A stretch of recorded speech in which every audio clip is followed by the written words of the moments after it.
Welcome, everyone. My name is Marina Antunes. Welcome to Spark Animation 2021. And I am very excited to welcome you to this very special Meet the Filmmaker session with Artur Hanaj, the director of Three Jumps to Happiness, which was honored with a special mention stop motion for student film. Welcome to Spark, Artur. Hello, thank you for having me. Well, congratulations on the project. I watched it again just before we were set to talk because I just wanted to refresh my memory and kind of get a sense for the project. And I must admit, I've forgotten how darkly funny it is. It has a very dark sensibility, but it's also really funny. I wanted to start by asking you a little bit about how you developed the story. I'm happy that it was a little bit funny for you because it was my intention to create a comedy. And even I think this is maybe a little bit too dark sometimes. Well, I did this movie as my graduate movie in a film school. And I started with writing.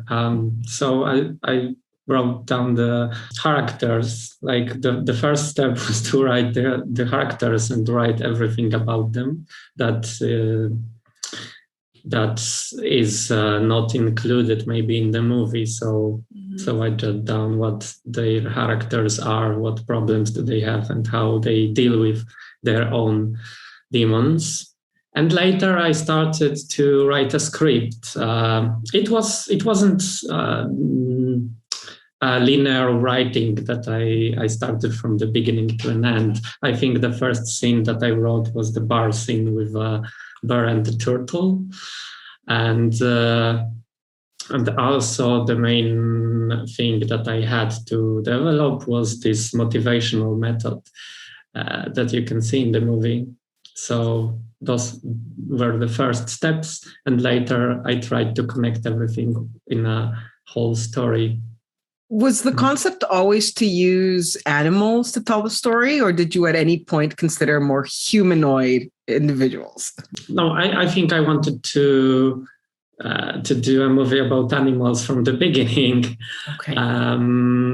Of course, it is a story about people, but I found it really funny to imagine that as an animals. So I think it's more close to me to find animals in humans.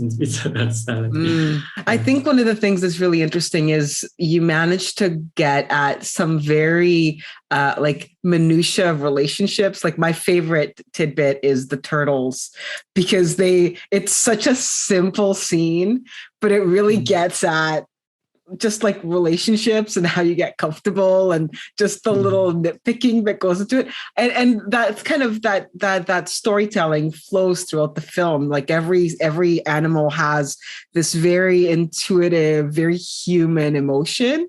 Was it hard to kind of tap into that and not to go too far, just to keep it just enough that, you know, it services the story, but isn't like going really dark down the rabbit hole? I think it was also for me, as you said, those animals have their intuition and they behave like the intuition is leading them.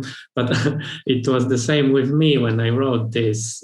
So this is my first movie that I use dialogue and that I use more classic way of editing and telling the story. So it was very important for me to build this kind of atmosphere that you have this tension between the characters. And those scenes are very simple because last time when I did the Claymation movies, they were more based on movement, more based on morphing and animation. And this time those scenes are very simple. And I think the core of every scene was this atmosphere that I wanted to build. And this was the core, and later was the feelings, I think, because the dialogue is the last level of this story, last layer. Yeah, and I think it's interesting that you mentioned your first film, Levin, which I did watch in preparation. Oh, and I thought it was really, really interesting because you're still working within claymation, but it is a very different style. So can you talk a little bit about that shift of still working within the medium that you're familiar with, but working in a way that is different from your first project? Because they are very, very different, except for the fact that they're both quite dark. Yes, that's true. I think every my project from the school was dark, and I think it is very common. I don't know why, but yeah, the Leaven was my first movie in stop motion technique during my studies, and I think it was quite successful, if I can say that people really like it. Also, my professors really like this kind of animation. Everything was very, like the animation was morphing all the time, and everything very fast. Yes, very fast, and everything was created in one shot, which was really difficult to achieve.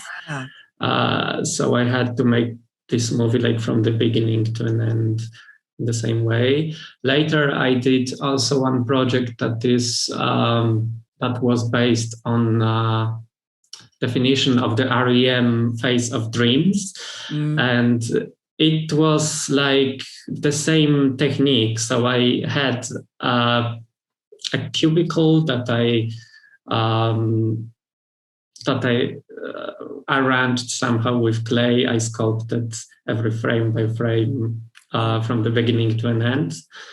And it was also based on morphing and based on switches between the scenes and plans. And I realized that I never did something that is more classic somehow, that you have characters, you have dialogues, you have editing, and I wanted to try it. So I was studying in a film school. I wanted to learn something that can be important in the future. I was thinking like that in this time, and and I wanted to try it. So that was the main reason because I switched it. My professors, my artistic supervisors really encouraged me to develop the animation in a clay technique. I really get into that, but I wanted to switch to something that I didn't make and try something new. So it was a very conscious decision to try something a little out of your comfort zone. I think so. I was kind of blocked and I didn't know what else can I achieve. Of course, there are multiple ways and a lot of ways to animate clay. But I didn't know what to do after that much amount of morphing, and I decided to make more like traditional. I don't know how to say traditional movie. Yeah. And also I wanted to try to direct, and it was great adventure also to work with the actors, to work with the cinematographers, and and all the crew. It was something that I really liked. It's a little bit more collaborative than, the two projects that you did previously, which were very much about the movement and you working to make it happen. This was much more of a team effort. For sure. And the process was much more complicated somehow, because on the previous projects, I only had a set. I only needed someone who can help me to set the frame, to set the screen and the light. And that's it. I was sitting in the couple of months animating. And this time I found it more interesting somehow to switch all the time. after writing and after doing the storyboards, I did sets, also with help of a couple of my friends. There were 7 or 8 miniature sets, I think. We had to think somehow with Mateusz, who was director of photography, to think where to put camera. I want to hide lights in those sets. So at the beginning, I did some models in Cinema 4D, like 3D models of those sets to know what the scale is. And later we put like for a rehearsal, we put the cameras on those sets also in the program. Yeah, and later we had a lot of work to recreate that somehow and to put the lighting. It was also really interesting that we put those LED lights that we could manipulate also. So it was possible also to animate the light. So this project was much larger for me. So yeah, it was a really big and nice adventure. That's amazing. Now, do you do all of the sculpting yourself as well? Mostly. I did sculptures of the characters and the projects. I also did the projects of the miniature sets. Okay. And sometimes some people, of course, helped me with the details or with the props. I had some help, but yeah, I think the most idea I had to create by myself in the studio. Wow. I think it took 4 months to build everything. Oh, wow. Yeah. And I really had fun also with that. Sometimes I worked as a scenographer, like I was making the sets for my friends' movies. Okay. My friends' movies. And yeah, I had fun with sculpting also. I'm curious if you can talk a little bit about, discovering that, I mean, because sculpture is not an easy thing to do on its own. And all of a sudden you're mixing these two very, not different, but they are somewhat different artistic sensibilities into one medium. Can you talk a little bit about, discovering that sculpture was something that you could do and then deciding to make that kind of like the vehicle with which you were going to tell these stories? I think this is somehow a difficult question, but okay. Yeah, of course, I decided to use the clay because I think because of my previous project. So it was like the continuation of the technique that I tried to learn, but I mixed that with sets that were built in a lot of different materials, including polystyrene, wood, and acrylic masses, things like that. I'm still thinking about it because if I would recreate that short film now, I think I will use other materials for animals, maybe wool or something. But anyway, I also really like this kind of manual work, and of course, creating a movie itself is a really interesting thing to do. What I really like to do a lot of stuff by hands, and even during my whole process of education, I was sculpting a lot, and yeah, I really enjoy that. So that's why I didn't want to do anything else for my graduation. So that's why the sculpture was the first thing to do.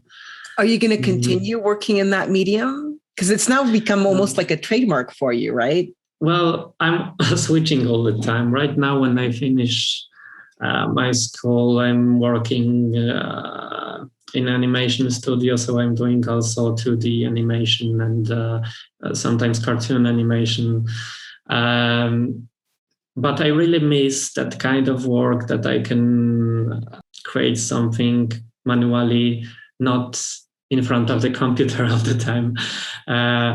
And yes, I want to. And this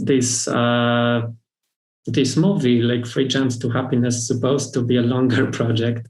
I wanted to tell more, and I'm still thinking about recreate it in a longer form, maybe full-length movie, but this is still only a concept and an idea. I know what I want to do later, like I know what the storyline somehow will go and what will happen with those animals. But still, even in this form, I think this can be a closed movie.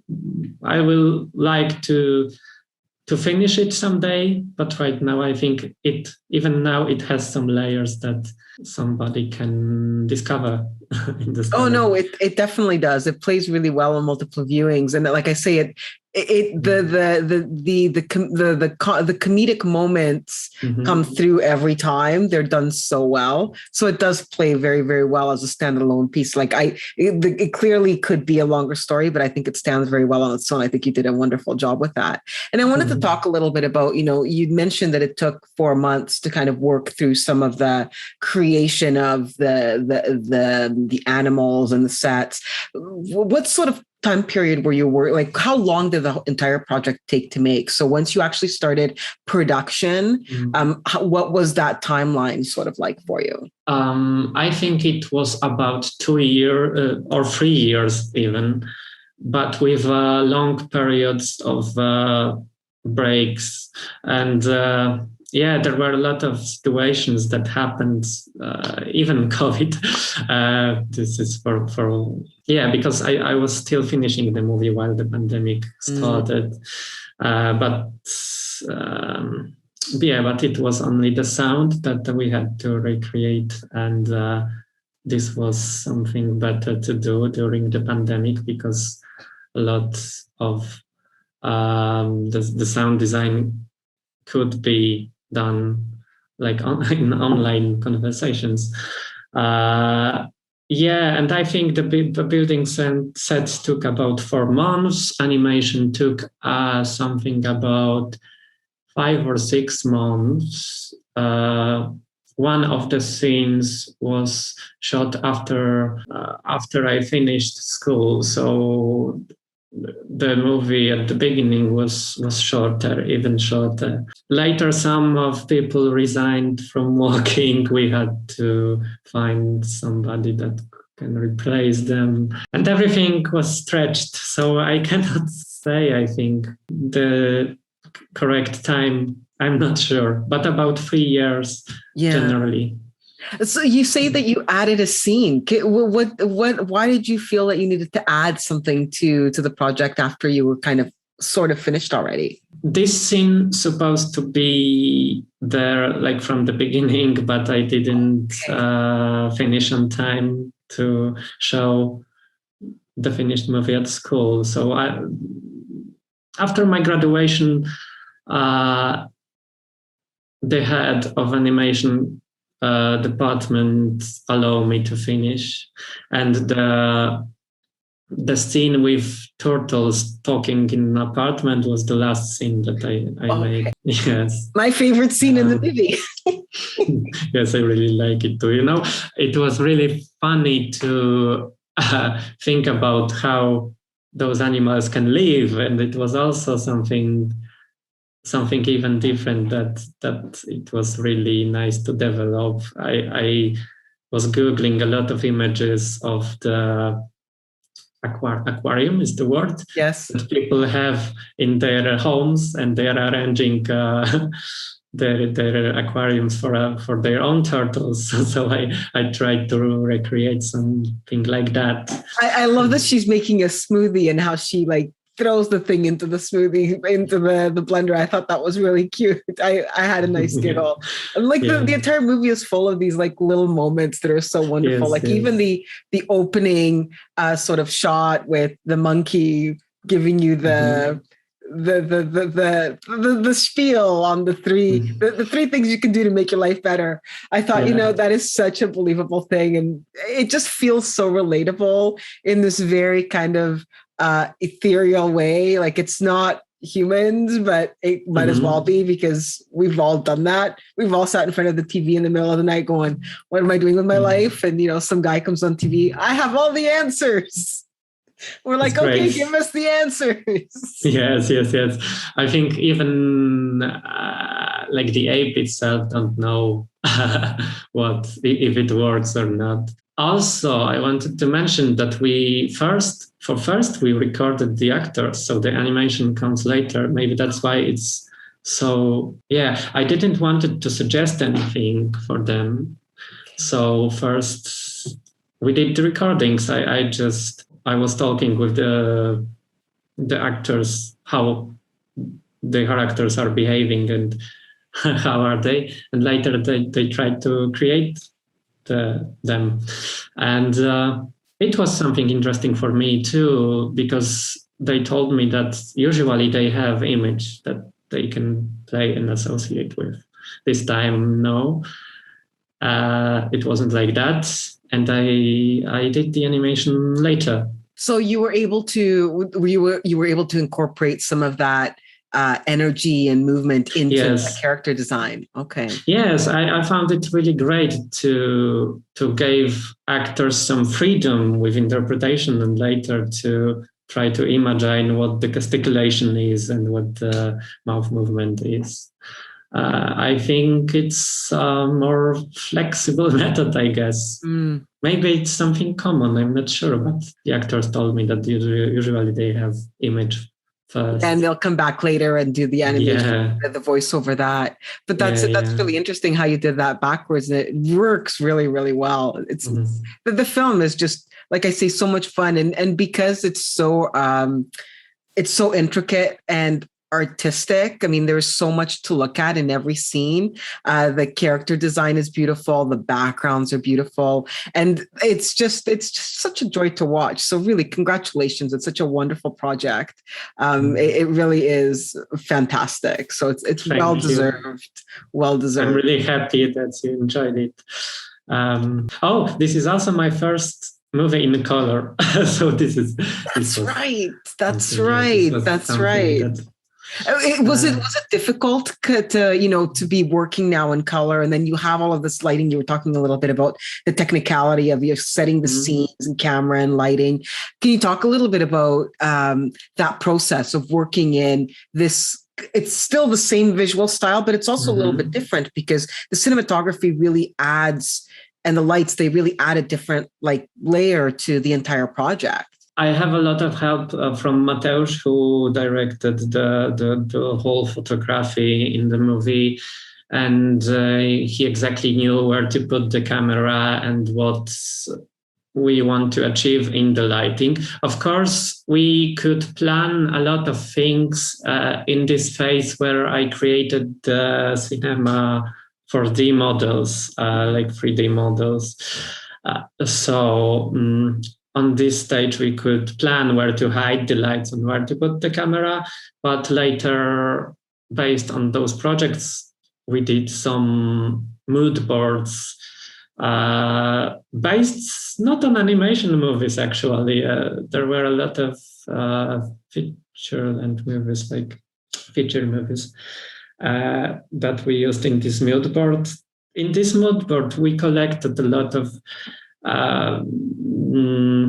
images that contain a color that we want to use in every scene. The story is told by chapters, and every chapter has its own theme somehow. Every chapter is also in different location.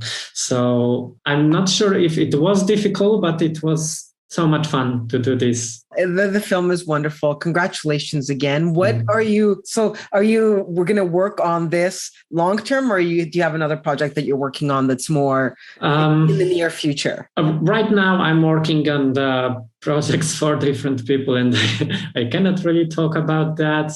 Life's life. But I'm thinking about continuing Free Jams. I think this is the most developed project that I have in my head. I have something little also on the side, like 2 projects that I would like to create someday. But this is the project that is mostly drawn maybe. And this is something to work on, I guess. And I would still like to tell more of this story and to find out what is happening to turtles and to ape and to a bear. That would be great. Maybe. Well, it's not happening yet, but I hope it will be. Well, and we hope to see it at Spark when it is ready. So thank you again for your time. Congratulations on the project and best of luck with everything. Thank you very much. It was very much pleasure to talk with you.